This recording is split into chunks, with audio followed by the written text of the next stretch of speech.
Greetings clay students. In this video I'm going to show you how I hand built this water catcher tray that goes along with my cloud bonsai pot.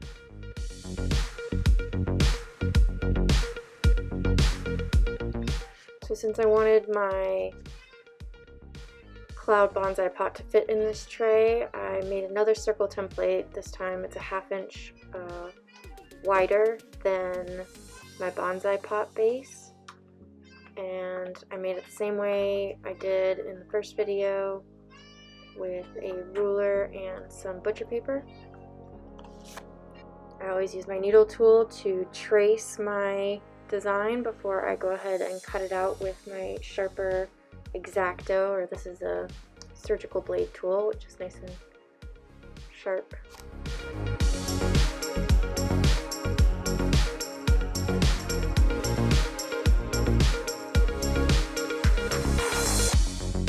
And I'll go through the same first couple steps as I did with my bonsai pot, where I'm going to stretch out this circle a little bit, because again I was just working with a little bit thicker clay since I rolled it out myself. And I will start pinching the edges because I'm going to do a similar treatment to the foot like I did with my cloud pot, where I raise up the edge of my base to kind of create a little decorative foot. And so I'm smoothing out the edge, creating a bevel all around, and I'll flip my piece over and use my fingers to pinch until I'm happy with how it looks.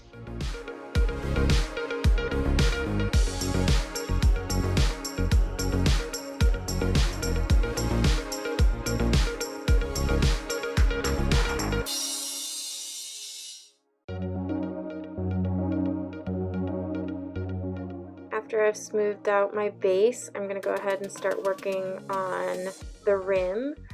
And this is a good time, if you like to put your signature on the bottom, you can mark it in the center and then flip your slab over. I'm going to be adding my stamp to the side. So once you've done that, you're going to go ahead and take a hunk of clay and you're going to create a really thick coil. It's bigger than my thumb. And this is because I'm going to be attaching it and then pinching it to create the walls of my pot. So I've got a couple of large lugs, or large snakes of clay, and I'm overlapping them to join them together and create one long continuous one that will become my rim.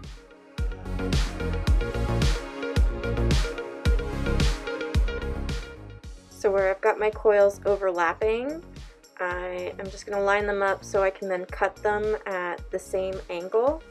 I'm just using my needle tool here. You can use an X-Acto blade, whatever you've got.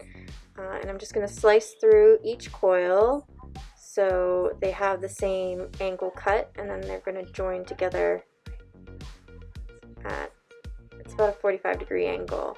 And this will make a more seamless connection than just slicing it down the middle at a straight angle at a 90-degree. When I slip and score these together, that tapered edge, that angle cut, acts as the extra clay that I can pull back and forth to smooth out and even out my connection.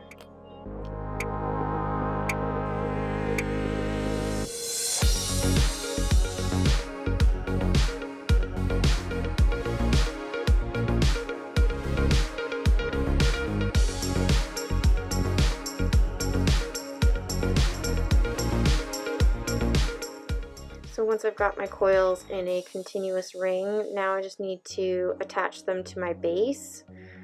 And so I'll go ahead and mark a line where I want my coil to attach, just light tracing using my needle tool.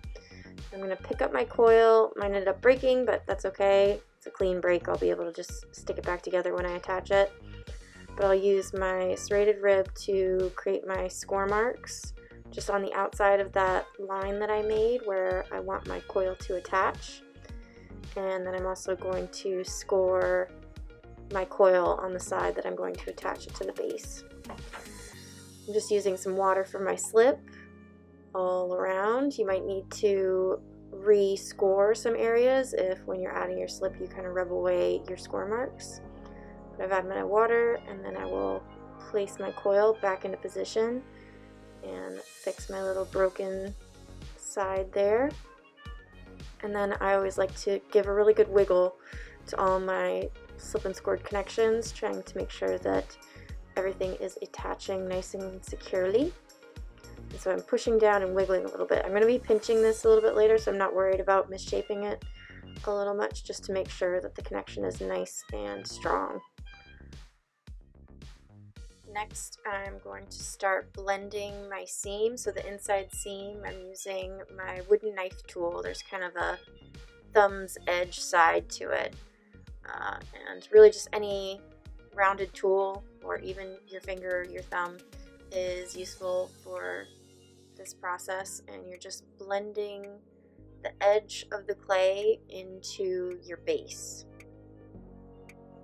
And so this is acting, sometimes when we're building walls, we'll add a little extra coil to the connection. Since I've added so much clay, it's such a huge coil already, and I know I'm not going to need all of it to create the wall of my pot.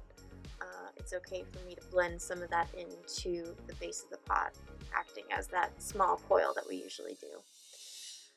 But I've used the corner of my rib tool just to clean up that connection a little bit, and now I'm going to start pinching, just kind of like whenever you make a pinch pot, but we're just pinching these thick coiled walls, and so they start to slowly kind of rise up.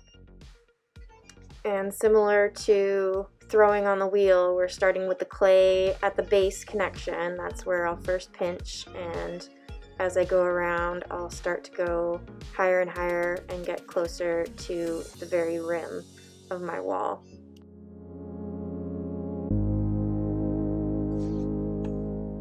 Take your time with this. You want to try and make your walls as even as possible in thickness all around. I'm attempting to get a tapered thickness, so it will be thicker at the bottom and start to taper off as it gets to the top. The wall's thickness is never more than 1/4 of an inch thick. And then remember, we're going to be folding up our base later, and so that'll create a little bit more thickness in the base.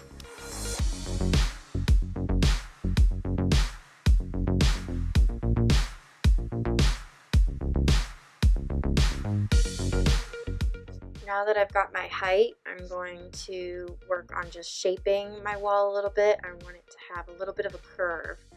So I brace the clay with my outer hand as I use a sweeping motion with my dominant hand on the inside, similar to when you're throwing a pot on the wheel, if you're familiar with that. But I'm just kind of bellying out my pot. And then before I rise up my foot, I just make a couple edits where I've got some extra clay, and I can trim it and refinish the edge so I still have that beveled edge on my base. And then just before I start, I'm just cleaning up the connection where the walls of my pot meets the base. And I'm cleaning up any boogers, but I'm also compressing that little corner there. So compressing that clay will help make it a stronger connection. So to help me lift up my edge, I've just scooched my clay over the edge of my wear board, and I'm using my wooden knife tool to just lift up that little skirt so it's hugging the side of my pot. You can use your hand for this. I just like to use the wooden knife tool for a little bit of leverage. Any other flat tool you have should work just fine as well. But once I've got them all up, I'm just going to go around a couple times, make sure everything's sitting the way I like it and there's not a huge gap in between the wall of my pot and the base that I've pulled up. And just for some finishing, I'm also just smoothing out using a little bit of water on the rim of my pot and making sure there are no cracks or blemishes in my base. Use my finishing sponge to smooth out all my finger marks. And that's about it for this piece. I'm also going to be adding a couple layers of my white decorating slip to the inside of this piece, just so I can see how that's going to affect my glaze combination I'm going to be using. And then it doesn't hurt on these larger platters when you've got such a flat area of clay to let them dry a little bit more slowly. You can do this by loosely covering it with some plastic and letting it sit for a week before putting it into fire for bisque firing, and this can help prevent some warping. We've got thick clay attaching to thinner clay, and those thicker areas will take longer to dry than the thin areas. So if it all dries a little bit more slowly, hopefully it'll be more even and less likely to warp and crack. And remember, you want to add your white decorating slip to greenware only. That's clay that has not been fired at all yet, because otherwise it will not stick to your pot. You need the clay to be in its green state for this slip to attach. And then once everything was bisque fired, I used the same glaze combination on both my tray and my pot, which is, it's Gale's blue on top of floating blue. And for my bonsai pot, I waxed the feet and the sides of the pot, and then I allowed the glaze to coat the bottom and the inside of the pot. And you'll probably notice a couple of my smaller holes did close up with glaze, so it is a very, very good idea to make sure and double check that you've cleared all of your little drainage holes of any glaze, because even a little bit there, especially on the smaller holes, can fill it in. We've got one more video for glazing large. My base and my pot did not fit into any of our glazing buckets, so I needed to rethink how I was going to glaze, and you can check out glazing large video for tips on that. Thanks for watching.